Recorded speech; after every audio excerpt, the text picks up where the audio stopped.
Hola, ¿cómo están? Bien. Ok. En este día les quiero hablar acerca de las escuelas psicológicas. Las escuelas psicológicas son teorías, grandes teorías que surgieron a través de años de estudio. En primer lugar, les traigo la escuela del estructuralismo, que básicamente trata de explicar la mente como una estructura. Entre los objetos de estudio de esta escuela tenemos que la estructura de la conciencia y el estudio de la experiencia. Las características principales de esta escuela son la sensación, las imágenes y las emociones. Entre los principales exponentes de esta escuela tenemos a Wilton Wood y Edward Tine. En segundo lugar, tenemos la escuela del funcionalismo, que como lo dice la palabra, trata de comprender cómo la conciencia y los procesos mentales ayudan a los hombres a adaptarse al contexto de la sociedad.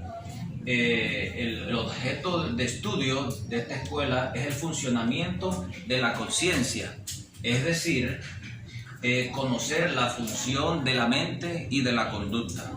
Esta escuela tiene unas características, algunas de ellas son las siguientes. Considera la psicología como una ciencia práctica, conocer la función de la mente y valorar las diferencias individuales. Entre los principales exponentes tenemos a William James y Harvey Carr. Y para terminar, les quiero hablar acerca de la escuela de la Gestalt o la percepción, también se conoce como la escuela de la forma. Esta escuela trata de explicar los procesos mentales a través de la percepción visual. Entre las características o el objeto, primeramente, tenemos la conciencia dando forma en nuestra mente, lo que perciben nuestros ojos. Las características principales: el sujeto para conocer se vale de la estructura. Segundo, la conducta está organizada en totalidades y la constancia perceptiva significa que las cosas van cambiando todo el tiempo. El principal exponente de esta escuela es Max Whitemer. Compañeros, vengo a hablarles del psicoanálisis. El psicoanálisis es la teoría desde la que se consideró que los primeros años de vida son esenciales para conocer el funcionamiento del adulto. El padre de esta teoría es Sigmund Freud. Como objetivo tiene darle los caracteres primordiales al psiquismo de las personas. El psiquismo de los individuos está conformado por 3 caracteres: los conscientes, preconscientes e inconscientes. Los conscientes están atados al principio de la realidad, a las leyes de la lógica y buscan adaptación en el mundo exterior. Los caracteres que el sujeto reprime son directamente inconscientes, y los inconscientes, que por cierto momento pueden llegar a ser conscientes, son denominados como preconscientes. Son aquellos que el sujeto no reprime. Estructura del aparato psíquico. Yo. Esta es directamente el contenido consciente y atado al principio de la realidad. Ello. Está regido por el principio del placer y es el depositario de todos los instintos. El superyo es el que recurre a la introyección y el que es vital en la función de recordar lo que el individuo ha recorrido por su vida. Elementos para tener en cuenta en el psicoanálisis. El líbido.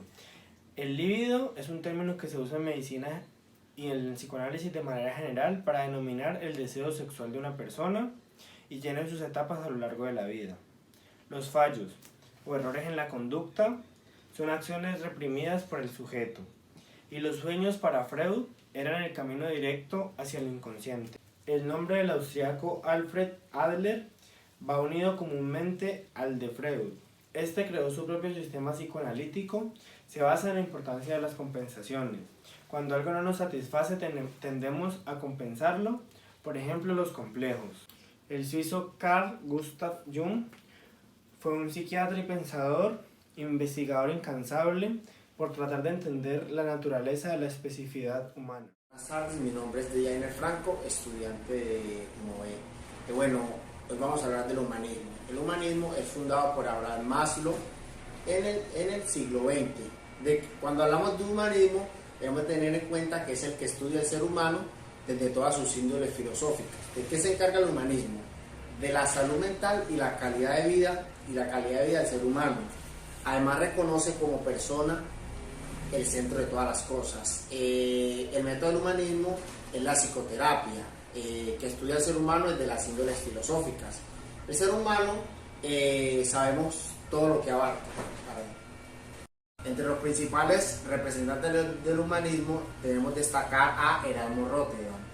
Fue un sacerdote, filósofo, teólogo y filosófico que fue encargado de traducir y dar grandes interpretaciones al Nuevo Testamento.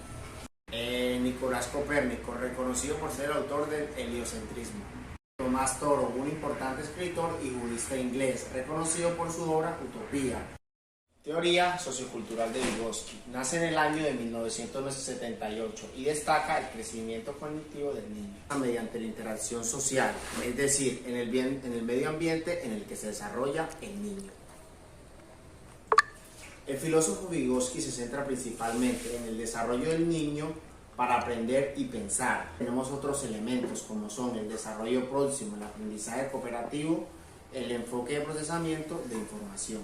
En la teoría de Vygotsky es indispensable el crecimiento cognitivo como un proceso de conjuntos de los niños, el proceso por el cual aprendemos a utilizar el lenguaje, la memoria, la reflexión y la resolución de problemas y nos vamos desarrollando en el ambiente, sea con nuestros compañeros o sea con la naturaleza, como ya antes mencioné.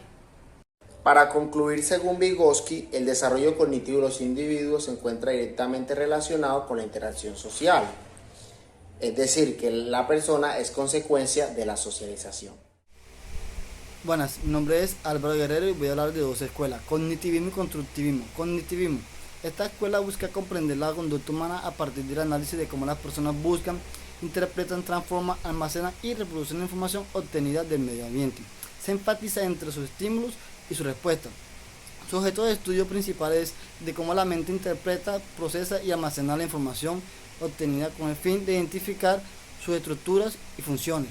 Sus principales exponentes son George Miller, Eugene Galanter y Ralph Pribram.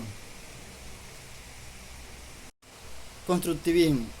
Esta escuela se basa en que las personas construyen sus propias ideas de lo que va pasando en su entorno físico, social o cultural, interactuando con personas y el medio. En esta escuela el estudiante es un ente activo y responsable de su propio aprendizaje.